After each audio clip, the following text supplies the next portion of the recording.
Voici, madame, mademoiselle, monsieur, la toute première entrevue accordée par monsieur Bernard de Montréal, enregistrée dans les studios de Vidéotron en noir et blanc en 1977. Bonne écoute. Le supramental est une dimension cosmique, c'est un mental très personnel qui ajuste les pensées humaines. Maintenant, l'homme, pour le moment, est incapable, parce que le cycle de cette évolution n'a pas commencé, d'organiser son matériel psychologique par lui-même. Lorsque ce travail sera fait, son cerveau, les cellules de son cerveau, seront changées de ton. C'est-à-dire que l'homme pourra entendre des sons au niveau de son cerveau et aussi pourra voir la lumière du supramental par sa vue physique, et ceci lui donnera la possibilité d'entrer en contact physique avec le supramental. Les extraterrestres, ce qu'ils sont dans le supramental? Les extraterrestres font partie de la division créative du supramental. Il n'y a aucune différence entre l'homme et les extraterrestres. L'homme est un être en évolution sur une planète physique. Les extraterrestres sont des êtres en évolution sur d'autres planètes physiques, mais aussi sur des plans invisibles. Ce qui fait la confusion concernant les extraterrestres, c'est que l'homme, aujourd'hui, ne connaît pas la nature de l'infinité.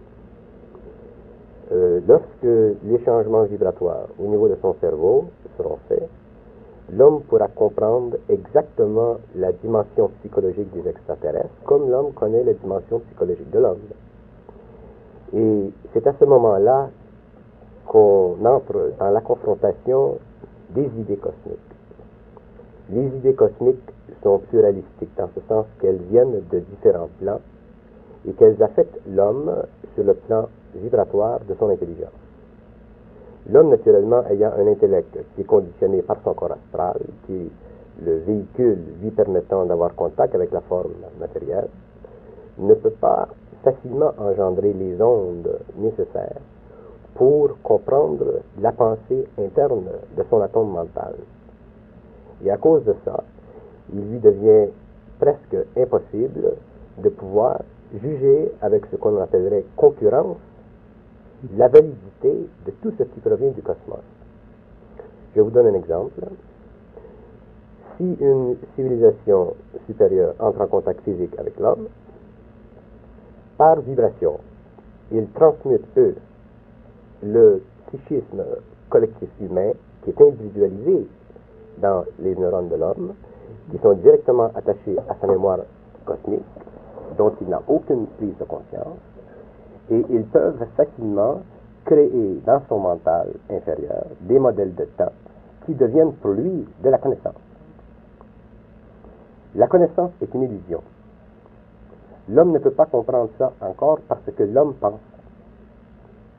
Tant que l'homme pense, il est sujet aux influences de ces modèles de temps et il ne peut pas lui-même travailler avec ces modèles de temps. Quand je dis que la connaissance est une illusion, je ne dis pas que la connaissance n'a pas une valeur psychologique sur le plan humain. Par exemple, on a sur la Terre la science physique. Dans le fond de la réalité psychologique universelle, il n'y a pas de science sur la Terre encore. Il y a une forme de science.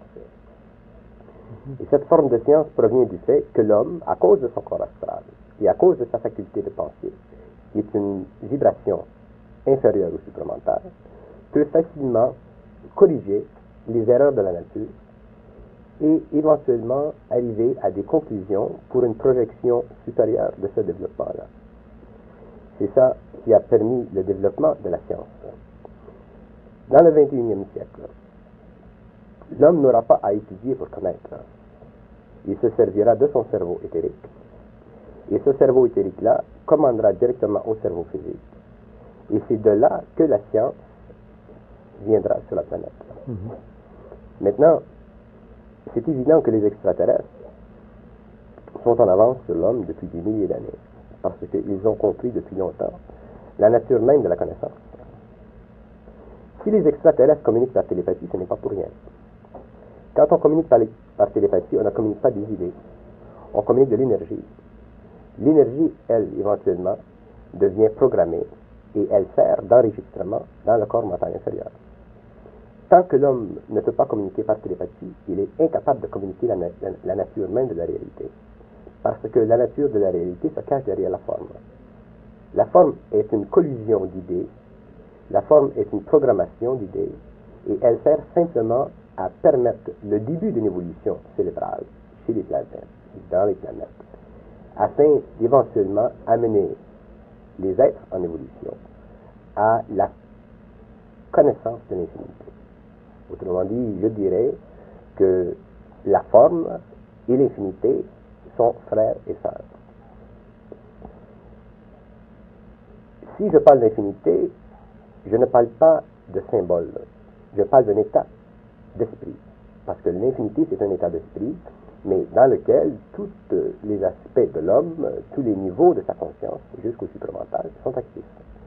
Les mathématiciens, aujourd'hui, ont développé le concept de l'infinité, le symbole de l'infinité, parce que ce concept-là devenait nécessaire pour eux, afin de projeter ce qu'ils connaissaient vers une dimension qu'ils ne pouvaient pas reconnaître. Alors, ils ont développé ce symbole-là, et c'est un symbole extrêmement important en sciences ou en mathématiques. Mais au niveau de la science cosmique, au niveau des forces de la lumière, l'infinité n'est plus une projection mentale ou un symbole. L'infinité devient un pouvoir de déplacement. Le déplacement dans le cosmos se fait de plusieurs façons. Si on part du niveau le plus élevé, qui serait le niveau du supramental, le déplacement se fait par la lumière. Si on part du niveau physique extraterrestre, le déplacement se fait par la conjonction de la lumière avec le mental organisé de ces êtres. C'est-à-dire que s'ils ont besoin de se déplacer, ils créent une forme qu'on appelle, nous, une soucoupe volante, et ils organisent cette forme suivant la programmation cosmique de leur entendement, parce que les extraterrestres, autant ils sont variés, autant ils ont de soucoupes volantes différentes.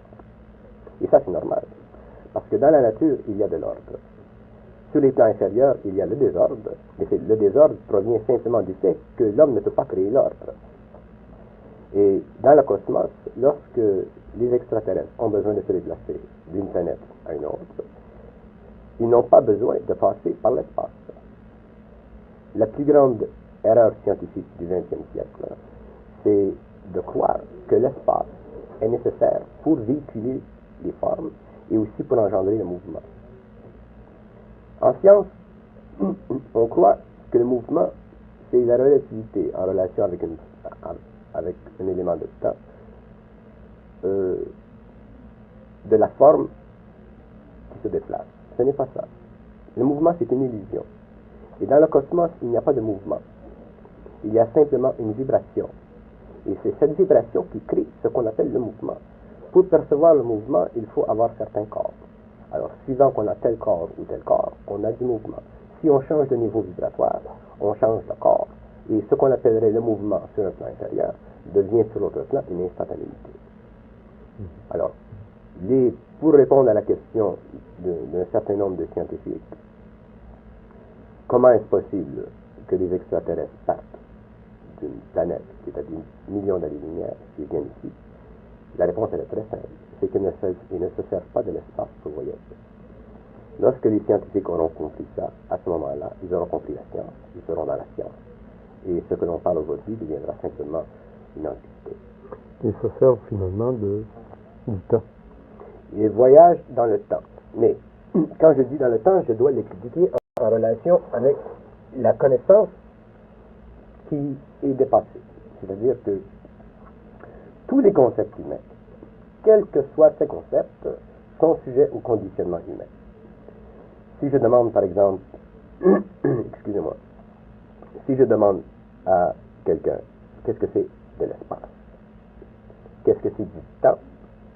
Qu'est-ce que c'est la gravité? On va me répondre en relation avec les données que l'on a au niveau de l'expérience humaine. Mais le temps dans le cosmos, c'est pas la même chose. Et l'espace dans le cosmos, c'est pas la même chose. L'espace, cosmiquement, c'est un engendrement instantané de la vie. L'espace, c'est une limite imposée par la vie pour contenir la forme. Le temps dans le cosmos, c'est une réorganisation aussi instantanée de la matière supramentale à travers les différentes vibrations lumineuses. C'est pour ça que dans la science extraterrestre, on se sert du temps pour voyager. On se sert de l'énergie de la lumière à l'intérieur du temps pour créer les formes nécessaires au déplacement, et on se sert de l'espace pour matérialiser la forme. On se sert de l'espace. Pour limiter Mais oui, cette forme. mais oui, parce que si on ne limite pas la forme, à ce moment-là, il y a le conflit entre l'invisibilité et la matière, et ce serait absolument impossible à ces êtres-là de venir sur le plan ici. Lorsqu'on parle de la quatrième dimension, est-ce que c'est en référence avec ce que vous nous dites? La quatrième dimension, c'est une intuition intellectuelle humaine qui permet à l'homme de réaliser qu'il y a quelque chose d'autre en dehors des trois dimensions de l'espace. La quatrième dimension, elle est valable en tant que concept et elle existe en tant que réalité, mais elle n'est pas compréhensible au niveau humain parce que l'homme pense. Pour comprendre la quatrième dimension, qui est d'ailleurs directement liée à l'infinité, il faut être dans un état de réception vibratoire au niveau du cerveau, de telle sorte que le cerveau sert à ce moment-là à véhiculer l'énergie nécessaire pour comprendre les relations qui existent dans cette dimension entre la conscience pure et la créativité qui doit prendre place. Autrement dit, la quatrième dimension, c'est une infinité de possibilités, mais qui sont instantanément arrêtées pour permettre une concrétisation de l'expérience.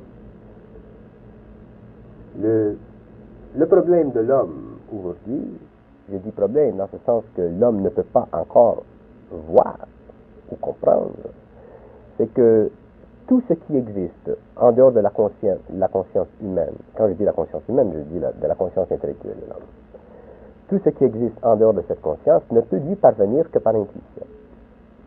Mais on ne peut rien faire avec l'intuition, parce que l'intuition, elle est trop lente. L'intuition n'est pas assez compacte.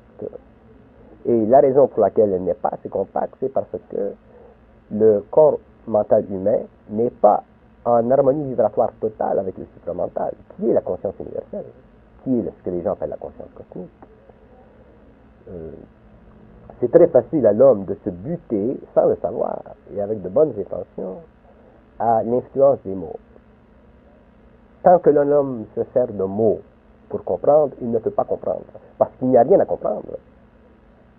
Tout est là. Il s'agit simplement de recevoir, par vibration, l'énergie nécessaire pour manifester ce qui doit être manifesté. Donc, vous abonderiez dans le sens de il faut savoir et non chercher à apprendre et à comprendre et à analyser et à étudier. Il faut savoir les choses. C'est-à-dire que je ne peux pas dire il faut, parce qu'il y a l'évolution. Il y a des êtres sur la Terre, il y a des êtres qui cherchent. Ça fait partie de leur niveau vibratoire. C'est normal qu'ils cherchent. Mais ils viendront, ces êtres, un jour, à réaliser que lorsqu'ils auront réalisé, ils auront cessé de chercher. Parce que chercher, ça fait partie d'une attitude mentale humaine, c'est normal, c'est très bon. Les êtres qui cherchent, éventuellement, trouveront. C'est ça qu'on dit, et c'est juste. Mais ce que j'avance, c'est que les êtres qui cherchent devront éventuellement réaliser qu'il n'y a rien à trouver. Tout est là. Tout est là. Et on ne peut pas forcer le supramental ou le cosmique à descendre dans l'homme. Parce que si on forçait, on se détruirait automatiquement.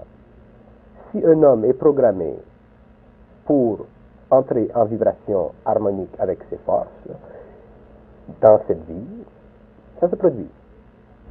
C'est automatique. Au début, il souffrira certainement parce qu'il y a tout le problème de la confrontation entre l'esprit humain et le cosmique, mais éventuellement, ça se stabilise et ça se normalise. Alors, c'est très normal que ces êtres-là cherchent. D'où vient ce mystère qu'on entretient presque avec les extraterrestres, au sujet des extraterrestres? Il y a plusieurs raisons. D'abord, cosmiquement, ce n'est pas le temps. Il y a des efforts qui sont faits, plutôt localisés, mais sur le plan planétaire, sur le plan international, ce n'est pas le temps. Parce que les lois cosmiques dicte que les hommes ne doivent pas être influencés. Alors, la chose la plus importante que je puisse dire dans cette conversation, c'est que les hommes ne doivent pas être influencés. Les hommes doivent réaliser en eux le cosmique et travailler avec le cosmique. Tant qu'ils ne sont pas arrivés au niveau où ils puissent faire cela, ils sont en état de danger. Parce que ces êtres, les extraterrestres, comme vous les appelez, ont un pouvoir vibratoire qui est trop puissant. Et automatiquement, l'homme deviendrait esclave, et même l'homme du XXe siècle, deviendrait esclave de leur science, de leur connaissance et de leur relation avec la planète. Alors, s'il y a contact avec les extraterrestres, ça fait partie d'abord de l'expérience de l'individu, mais aussi ça fait partie de l'expérience de la planète Terre. Et pourtant, il y a des contactés. Oui, il y a des contactés, et ces contactés remplissent un rôle important. Le problème, lorsque l'on discute au niveau du supramental, c'est qu'on est obligé constamment de réajuster l'absolu avec le relatif. Le relatif, c'est ce qui se passe, les contactés, ceux qui ont contact avec les extraterrestres, et l'absolu, c'est la dimension cosmique imposée sur la conscience humaine pour pouvoir, avec discernement, réaliser la valeur intrinsèque de ces contacts. Il y a plusieurs personnes qui sont contactées, et il y en a qui sont connus publiquement, et ils font un travail. Parce que cosmiquement, on ne peut pas juger. Juger, c'est humain. Juger, c'est astral. Juger, c'est incomplet. Juger, c'est en dehors des lois cosmiques. Mais c'est difficile de ne pas juger quand on est humain, quand on pense. Parce que automatiquement, on est sujet aux lois de polarité, l'émotion et le mental. Ce qui crée chez l'homme l'insuffisance psychologique et vibratoire, c'est le fait que ses émotions et son mental sont mélangés. Il n'y a pas de séparation. Un corps empiète sur l'autre. C'est pour ça que l'homme juge. Maintenant, ces contactés reçoivent un enseignement, reçoivent des révélations, et pour quelle raison n'ont-ils pas plus d'influence sur l'évolution de la société? Parce que, d'abord, il y a 4 réponses à ça. La première réponse est celle-ci, c'est que lorsque ces gens sont contactés, ils sont contactés pour faire un travail en particulier, à une certaine échelle. Deuxièmement, pour influencer, pour avoir une influence au niveau de la société, ces influences existent. Seulement, les influences se vitalisent au niveau des contacts qui sont déjà sympathiques à ces idées-là. Autrement dit, si vous prenez une graine et vous la mettez sur la pierre, elle ne va pas pousser. Et si vous la mettez dans la terre, elle poussera. Alors, ces contacts permettent d'influencer un certain nombre de personnes qui sont déjà sensibilisées par vibration à cette réalité. Troisièmement, aucun homme ne peut changer la destinée d'une civilisation à moins qu'il soit lui-même cosmique. Et quatrièmement, lorsque cet homme viendra, s'il doit venir, il sera reconnu automatiquement. Parce que, automatiquement, il transcendra tout ce qui est humain. Le Christ. Bon, ce que vous appelez le Christ. Le Christ fait partie de la hiérarchie. Il est le maître de la galaxie. Il est l'être le plus complet dans la galaxie. Mais il y a, derrière le mot Christ, des mystères que même les initiés ne comprennent pas. Parce que pour révéler la dimension du Christ, il faut automatiquement entrer en contact avec le mental christique. Et le mental christique, c'est une puissance vibratoire qui détruit automatiquement, sur le plan humain, l'émotionnalité renversée par toutes les forces lunaires. Si les gens entraient en contact avec le mental christique, automatiquement, ils seraient transformés. Simplement par vibration. Parce que le Christ représente les forces de vie. Il représente la relation entre le feu cosmique et le feu interne de la galaxie. Il représente les 4 coins cardinaux vibratoirement organisés de telle sorte qu'ils pulsent en même temps en relation avec l'univers central. Le Christ, c'est un mort. Mais aucun homme ne peut, en conscience cosmique, prononcer le Christ sur le plan physique, prononcer le mot Christ sur le plan physique, parce que le mot Christ, c'est une vibration, c'est une énergie. Et l'homme n'a pas la capacité encore de se servir de ce mot-là. Voulez-vous dire que c'est presque un mantra? C'est un mantra, évidemment. Il devient un mantra. Parce que le mantra en lui-même n'existe pas. Ce qu'on appelle un mantra, c'est une créativité, c'est une création, c'est une faculté. Alors, si un homme, dans un état de vibration supramentale, à l'extérieur de son corps physique, se sert de ce mantra, comme vous dites, à ce moment-là, il active sur le plan humain des forces qu'il doit contrôler. Parce qu'on est responsable de ce qu'on amène d'en haut. Alors, les individus qui fonctionnent à ce niveau-là doivent automatiquement prendre la responsabilité de leur créativité. Parce que l'homme est créatif. L'homme est un être, l'homme fait partie de la hiérarchie. Et dans les siècles qui vont venir, et à partir du 21e siècle, l'homme travaillera étroitement avec la hiérarchie, sur le plan visuel et sur le plan de l'oreille. Autant il a de la facilité aujourd'hui à voir l'homme physique, autant il aura la facilité de voir la hiérarchie, de travailler avec eux. Est-ce que les extraterrestres dont on parle se situent sur un plan qui est le même que celui qu'on appelle les anges? La fameuse théorie des anges. Les purs esprits. Oui, les purs esprits. Ce sont des mots. Ce sont des mots qui ont été donnés à l'homme pour s'identifier émotionnellement avec une dimension infinie. Tous les mots sont des mots. Tous les mots sont des mots. Et tous les mots sont des illusions. Et tous les mots sont des formes. Et c'est derrière la forme que se cache le mystère. Parce que le mystère dans le cosmos, ça n'existe pas. C'est une illusion des mots que le mystère existe. Alors, si on parle des anges, si on parle des archanges, de ces concepts qui ont été révélés par intuition à l'homme, même en relation avec des manifestations matérielles, le mot lui-même ne sert qu'à véhiculer une impression, mais ne sert pas à donner la connaissance. Parce que la connaissance n'est pas dans les mots. La connaissance, c'est de l'énergie. C'est ce que vous disiez d'ailleurs. Voilà. Maintenant, est-ce qu'on peut entrevoir un jour où les extraterrestres viendront agir sur le destin de l'homme, par l'homme, en utilisant l'homme? Les extraterrestres, pour remplir le plan cosmique de l'évolution planétaire, doivent travailler avec l'homme. Ils n'ont pas le droit de venir ici avant le temps. Ils n'ont pas le droit d'aider l'homme avant que ce soit le temps. Et lorsque ce temps sera venu, il y aura un nombre d'individus sur la Terre qui auront été initiés au supramental pour travailler avec les extraterrestres sur le même plan qu'eux. L'homme doit être responsable de son évolution. L'homme doit dominer l'orientation de ses facultés. L'homme doit être capable de dicter sur une base de 2000 ans, 3000 ans, ce qui se passera. L'homme doit être capable de créer l'énergie nécessaire et les programmes de temps nécessaires pour travailler avec les extraterrestres.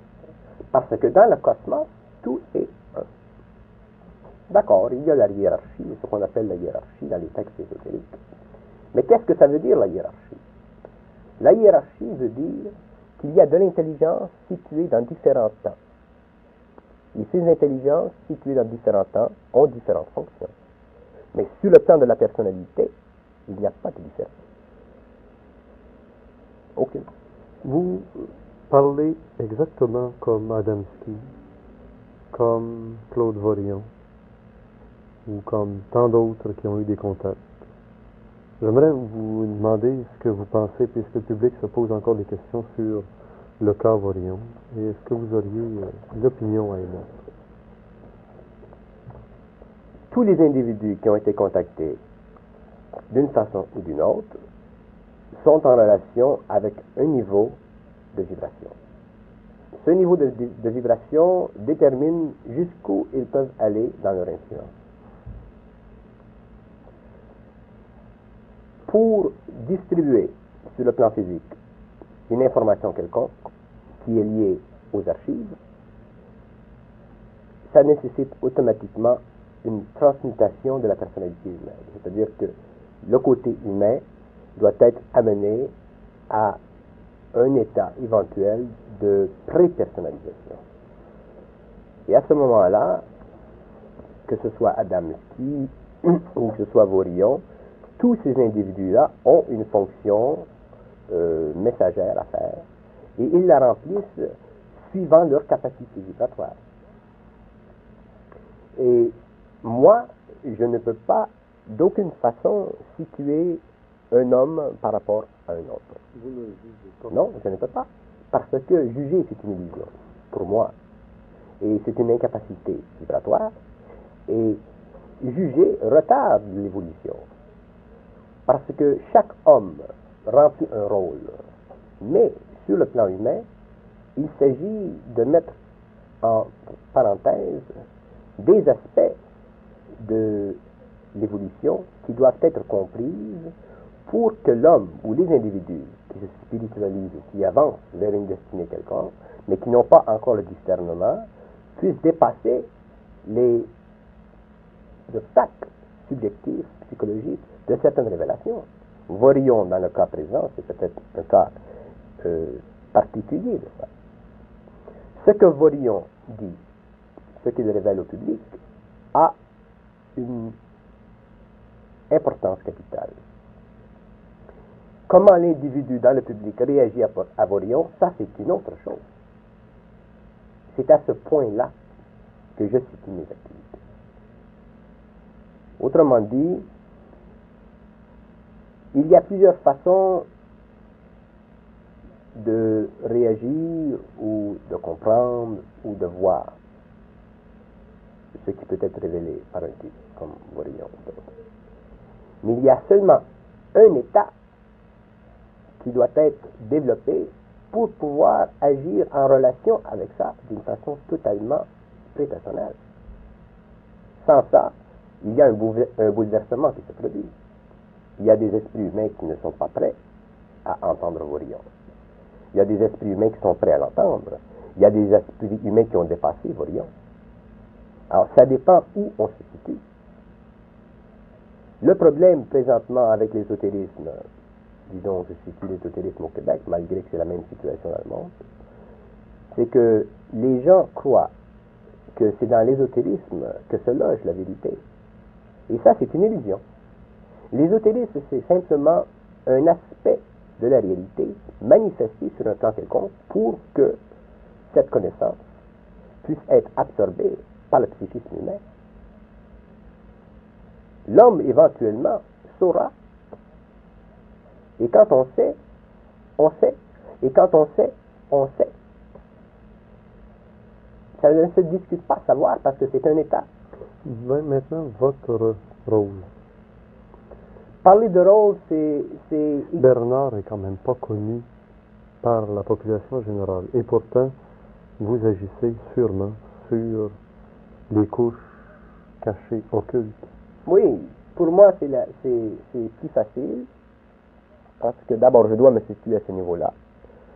Et c'est plus facile parce que je rencontre moins d'interférences intellectuelles. Lorsque certains individus, d'abord, le hasard n'existe pas. Tout est connu.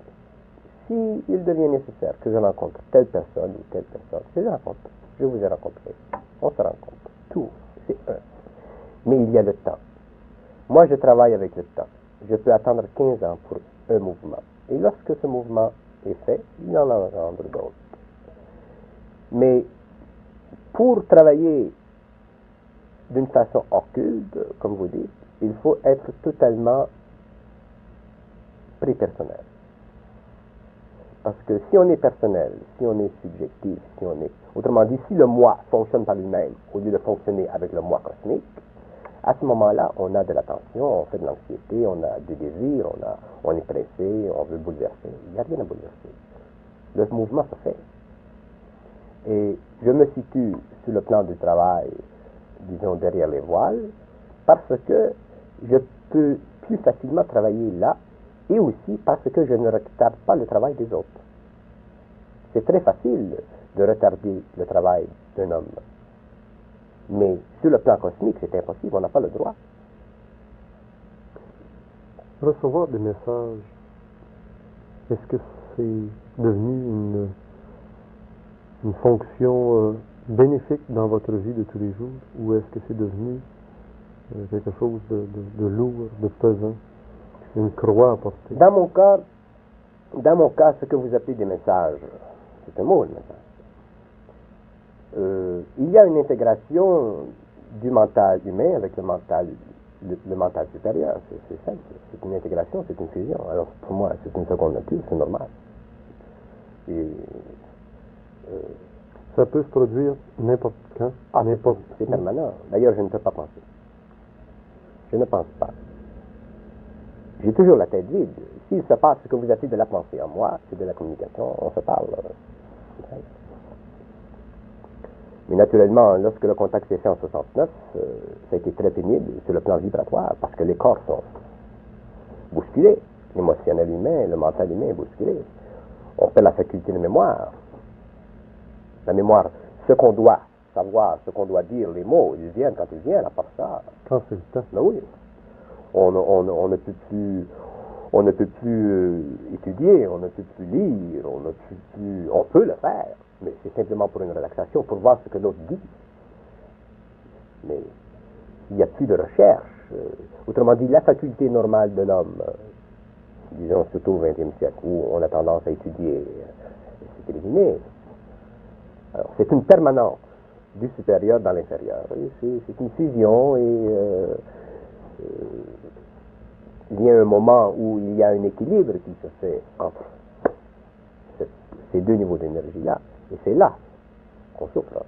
Tant que cet équilibre n'est pas totalement terminé, c'est difficile parce que ces énergies affectent tous les corps. Elles affectent le corps mental, elles affectent le corps émotionnel, elles affectent le corps de vie, elles affectent le corps physique. Vous auriez pu refuser Non. ce rôle? Non, parce que le choix, il est fait avant la naissance. Et que dire des astronautes, Mitchell et d'autres qui ont quand même été témoins de choses extraordinaires, disons, sur la Lune ou dans leur voyage, et qui, eux, quand même, se refusent à expliquer au grand public ce qu'ils savent maintenant? Comment l'expliquer?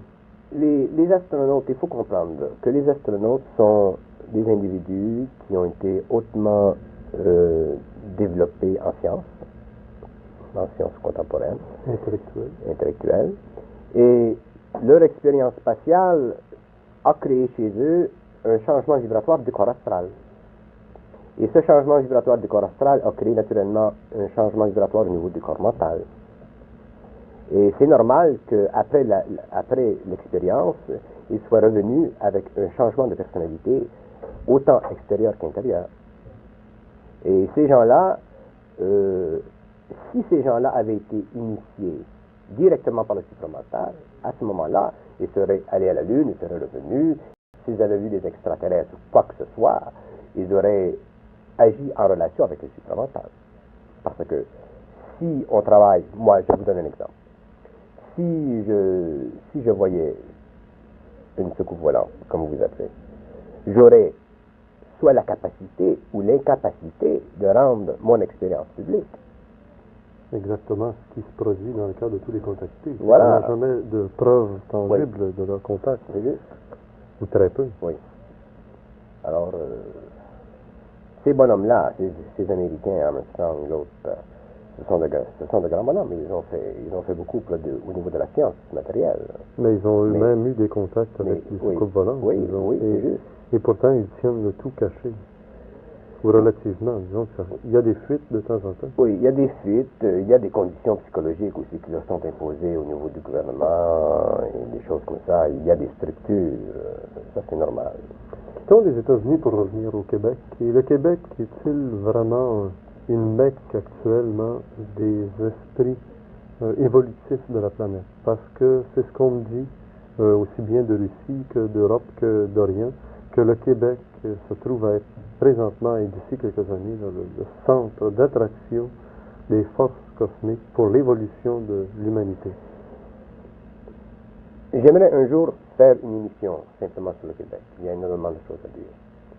Mais pour le moment, le plan politique, économique et scientifique du Québec, il est caché. Mais il sera révélé dans quelques années à venir. Mais je peux dire une chose, c'est que le Québec deviendra la Mecca scientifique mondiale.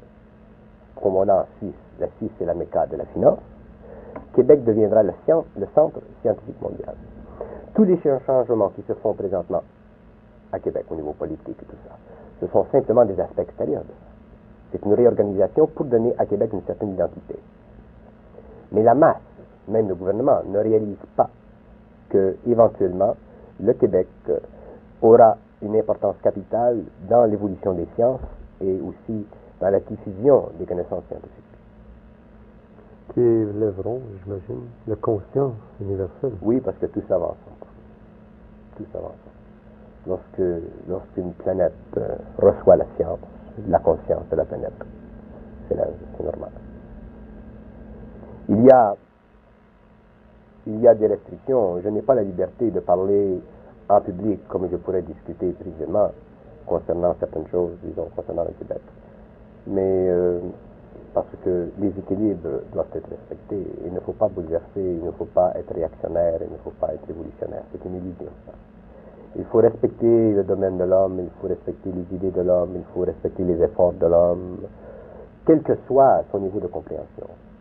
C'est pour ça que je suis très très content, et d'ailleurs ça ne peut pas être autrement, de travailler dans l'ombre. C'est pour moi d'abord la plus grande sécurité, et c'est pour l'homme aussi la plus grande sécurité. Parce que l'homme n'est pas prêt à être bouleversé. Et lorsqu'il y aura un bouleversement, des changements, autrement dit ce qu'on appelle la destruction des formes, ce sera fait à une échelle tellement grande qu'automatiquement la conscience humaine, la conscience planétaire sera élevée.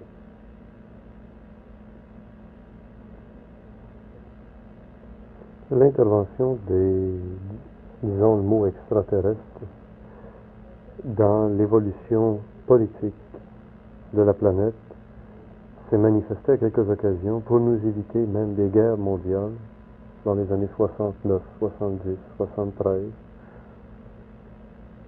et probablement encore bientôt. De quelle façon des gens qui désireraient avoir des informations de bonne source avec ces êtres extraterrestres, peuvent-ils agir, peuvent-ils procéder, ou qui contacter, ou comment agir pour rétablir le contact avec ces extraterrestres? L'aide que peuvent fournir les extraterrestres dans des cas de contingence, c'est une aide pour le moment qui est très très limitée. Ils peuvent se matérialiser dans un endroit quelconque, ils peuvent prêter main forte sur le plan vibratoire, c'est-à-dire qu'ils peuvent influencer les esprits. Mais ça se situe à ce niveau-là. Les extraterrestres ne peuvent pas, disons par exemple qu'il y aurait un conflit entre Israël et les Arabes, les extraterrestres ne peuvent pas arrêter ce conflit. Ce serait contre les lois cosmiques. S'il y avait un conflit entre les Russes et les Américains, c'est la même chose. À moins que ce conflit dégénère à un tel point qu'il interfère directement avec leur propre évolution. Qui les met en péril eux-mêmes. Qui les met en péril. Quand je dis en péril, là, ou quand vous dites en péril, il faut comprendre. Le mot péril n'existe pas sur ces plans-là. Mais ce qui se produit, c'est qu'il y a une interférence telle que ça peut retarder leur propre évolution. Ça la retarde. Ce n'est pas un péril dans le sens que ça peut les amener à une destruction.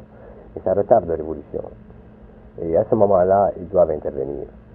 Et en général, quand ces conditions existent, l'homme est en proie à une telle anxiété que même au niveau inconscient, il demande de l'aide.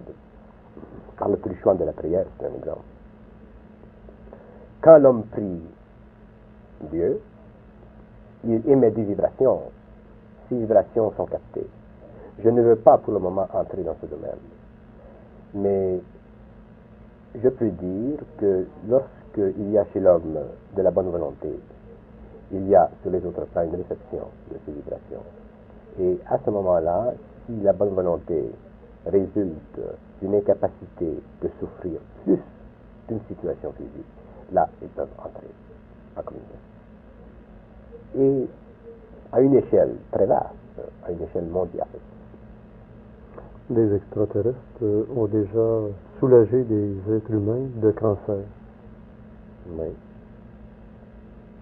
les extraterrestres ont déjà retenu des gestes de destruction d'un individu qui voulait se faire flamber la cervelle. Et ils ont communiqué par Edgar Cayce, pour donner certaines panacées, certains remèdes à certaines maladies. Les extraterrestres ont agi par l'intermédiaire de Yuri Geller. Et combien d'autres par lesquels les extraterrestres agissent? Et quand lèverons-nous le voile de cette forme de connivence entre certaines personnes privilégiées et la masse des gens qui ne reçoivent rien de particulier? Lorsque nous aurons la capacité vibratoire de voir dans les terres, nous devons avoir la vision inouïe, éveillée. Le cerveau humain doit être changé vibratoirement. Et lorsque ceci sera fait, à ce moment-là, nous les verrons, nous travaillerons avec eux sur le même pied d'égalité. Eux pourraient le faire, ce changement, pourraient le provoquer, que l'être humain, finalement, ait cette vision. Oui, ils peuvent le provoquer. D'ailleurs, c'est très normal qu'il y ait une certaine provocation lorsqu'ils contactent certaines personnes. Alors, pourquoi ne le font-ils pas à l'échelle Parce que le faire à l'échelle, ce serait interférer dans l'évolution. Ce serait faire une ingérence. Les lois cosmiques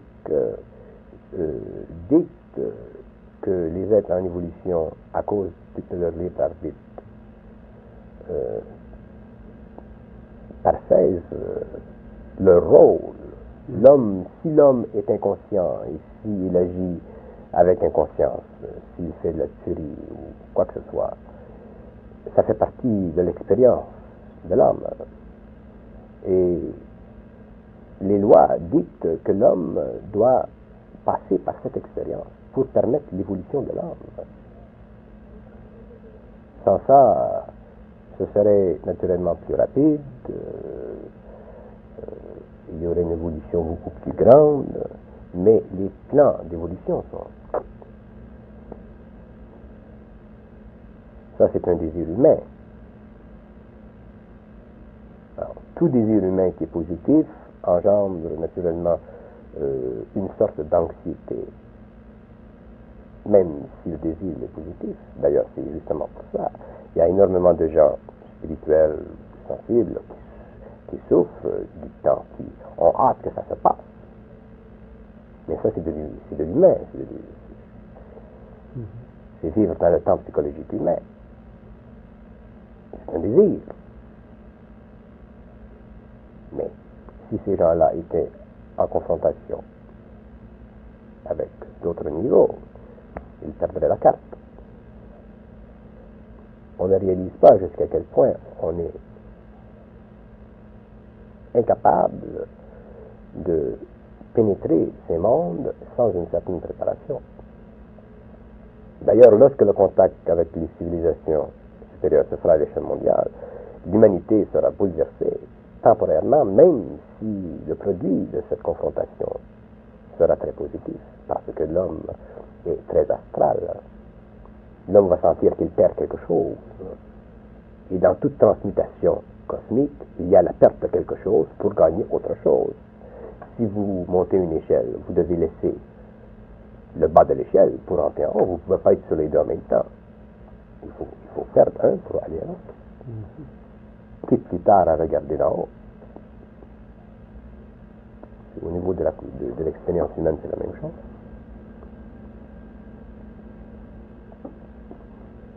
Alors, je vous ai présenté au public comme un contacté. Et je pense que vous avez répondu aux plus grandes questions, je pense. Vous m'avez présenté au public comme un contacté. Ça fait partie du vocabulaire qui est à la mode présentement. Mais je suis un homme comme les autres. Et naturellement, ce que vous appelez ce contact, autrement dit cette communication avec le supramental, fait partie de ma propre conscience. Et pour moi, la différence entre les extraterrestres et le supramental, elle n'existe pas. Et éventuellement, l'homme réalisera que ce qu'il appelle aujourd'hui extraterrestre ce n'est pas une erreur, c'est une fallacieuse idée. Parce que l'homme comprendra que les extraterrestres ont à la fois une nature matérielle et une nature spirituelle, et l'homme aussi a une nature matérielle et une nature spirituelle. Mais il ne connaît pas sa nature spirituelle. Pas plus que l'homme sait qu'est-ce que c'est la spiritualité. Il l'affectionne, il la connaît à différents niveaux, par le truchement des idées ou par le truchement des dogmes. Mais qu'est-ce que c'est de la spiritualité? L'homme ne sait pas. Pas plus qu'il sait qu'est-ce que c'est de l'espace. C'est dans ce sens-là que le mot contacter, c'est un terme que je respecte si vous l'employez, mais pour moi, il ne sert à rien parce qu'il ne me situe nulle part.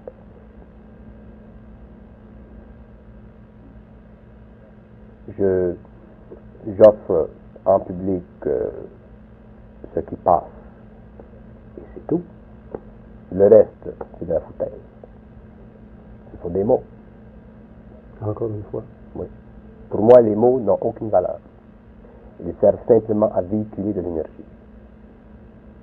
Alors, si vous dites que je suis un contacté, vous me situez dans un secteur d'expérience humaine. Mais pour moi, ça ne change rien. Et pour vous, ça peut retarder votre compréhension du supramental. Et pour ceux qui entendent à la télé. Est-ce que vous avez déjà été informé de ce fameux livre de Cosmic Pulse of Life, The Revolutionary Biological Power Beyond UFOs? Il s'agit en fin de compte d'expliquer ici qu'il n'y a pas que les soucoupes volantes, les êtres extraterrestres, mais il y a aussi l'énergie, la pensée extraterrestre, qui peut aussi agir dans la matière exactement comme vous venez de nous le décrire durant cet entretien, où on voit plusieurs photographies qui montrent que ce que parfois on qualifie de soucoupe volante n'est que matérialisation de formes pensées. Et c'est de l'énergie. Il y a 4 niveaux. Si on commence là-dedans, ça ne finira plus. Mais je vais en parler un peu. Il y a 4 niveaux de ce qu'on appelle extraterrestre. Il y a le niveau physique. Il y a le niveau fictif. Il y a le niveau d'énergie pure. Et il y a le niveau qui n'est pas connu sur la planète Terre encore. C'est un niveau qui est intergalactique. C'est un niveau qui est équivalent à la relation qui peut exister entre la lumière et l'atome. Et ce niveau-là n'a pas de forme. Et c'est à ce niveau-là que se situe ce que les gens appellent les archanges. Alors, sur le plan physique, naturellement, ils peuvent passer d'une dimension à une autre. Alors, il y a matérialisation. Sur le plan fictif, c'est au niveau des idées. Parce que l'idée, ce qu'on appelle nous l'idée, la pensée, c'est réel, c'est concret. Et ça se matérialise. Et en général, heureusement, que la pensée demeure sur le plan interne humain, mais lorsqu'elle est matérialisée dans l'espace-temps, à ce moment-là, elle devient une forme qui peut être identifiée et qui peut servir même à véhiculer sur le plan physique des forces aussi puissantes qu'un objet matériel. Parce que la seule différence entre une pensée dans son essence et une pensée matérialisée, c'est la densité, c'est la forme. Alors, ils peuvent, d'ailleurs en général, ils se servent de cette formulation pour se faire connaître. Parce que pour eux, venir sur le plan physique dans un véhicule physicalisé, matérialisé, c'est parce qu'ils ont un programme particulier, soit qu'ils aient à rencontrer une personne, ou qu'ils aient à faire des expériences, aller, je sais pas moi, chercher dans les champs ou dans l'environnement physique humain des pièces pour étudier. Mais s'ils veulent se manifester sans subir la responsabilité de leur projection dans la matière, à ce moment-là, ils se servent de la pensée. C'est beaucoup plus efficace, c'est beaucoup plus régulier, dans un sens. Et ils peuvent faire la même chose avec la pensée qu'ils peuvent faire avec la forme. Vous imaginez un extraterrestre qui se promène dans une soucoupe au-dessus des États-Unis, peut facilement se faire descendre. S'il n'est que matière. S'il n'est que matériel, parce qu'automatiquement, il tombe sous les lois de la matière. Et ça peut créer des bouleversements, ça peut créer des situations internationales, ça peut bouleverser, surtout si un journaliste là. Exactement. Et je pense qu'on a fait le tour d'horizon du monde de l'énergie. Oui, on a jasé un peu. Mais c'est infini, on peut parler pendant des années. Définitivement. Oui. Alors, je vous remercie, M. Bernard X, de la région de Montréal, pour vous permettre de continuer votre œuvre occulte un peu. On conserve votre anonymat. Oui, occulte, dans le sens que ce n'est pas public. Les mots pour moi sont très importants, dans ce sens qu'ils ont une vibration. Et le mot occulte, le mot contacté, ce sont des mots. Mais je travaille. Le mot œuvre même a une vibration. Je travaille. Alors, je pense qu'on se reverra peut-être dans une autre émission. Oui, ça me fera plaisir. On continuera, c'est tout. Parce que je ne peux pas retourner en arrière, je continue. Dans votre évolution. C'est juste. C'est beau. Merci beaucoup. Nous venons d'assister, Madame, Mademoiselle, Monsieur, à la toute première entrevue de télévision accordée par M. Bernard de Montréal en 1977. Par après, Bernard de Montréal nous a accordé pendant 25 années des conférences qui seront presque toutes disponibles ici dans le club créé, le club de recherche et d'études en ésotérisme expérimental, est disponible sur le site d'ésotérisme expérimental dont vous voyez l'adresse en bas de cette image. D'ailleurs, ce site contient beaucoup de documents disponibles à tous gratuitement et le club créé s'adresse qu'à des gens véritablement intéressés à aller plus loin dans des connaissances ésotériques pour ceux et celles qui veulent véritablement découvrir des connaissances initiatiques. Vous pouvez souscrire à un abonnement pour 1 mois, 3 mois, 6 mois ou 1 an au tarif affiché en utilisant le service en ligne PayPal, très sécuritaire, dont le formulaire est disponible sur notre site dans la section Abonnement, ou par la poste avec un mandat postal ou un chèque à l'adresse Club Créé, case postale 52, Belleuil, province de Québec, Canada, J3G 4S8. Ou alors, si vous assistez à la conférence mensuelle au début de chaque mois à Québec, le premier vendredi de chaque mois, à l'Université Laval, au pavillon Charles de Coninck, au local 1B, de 19h30 à 23h, et à Montréal, le dimanche qui suit le premier vendredi du mois, au Cégep Maisonneuve dans l'après-midi, de 13h à 17h, 3800 Sherbrooke-Est, à 2 pas du métro P9 tout près du stade olympique. Vous savez que d'assister à la conférence vous donne droit automatiquement d'entrer dans la salle du club créé du mois de la conférence à laquelle vous aurez assisté. Et rendez-vous sur notre site dans la section conférences pour avoir les détails des invités et des contenus. Au plaisir de vous retrouver soit en conférence ou comme abonné au club créé. Mais en attendant, vous êtes cordialement invité à venir visiter le site d'ésotérisme expérimental avec son contenu très volumineux qui aborde presque tous les aspects de la démarche ésotérique, traditionnelle et moderne. À bientôt!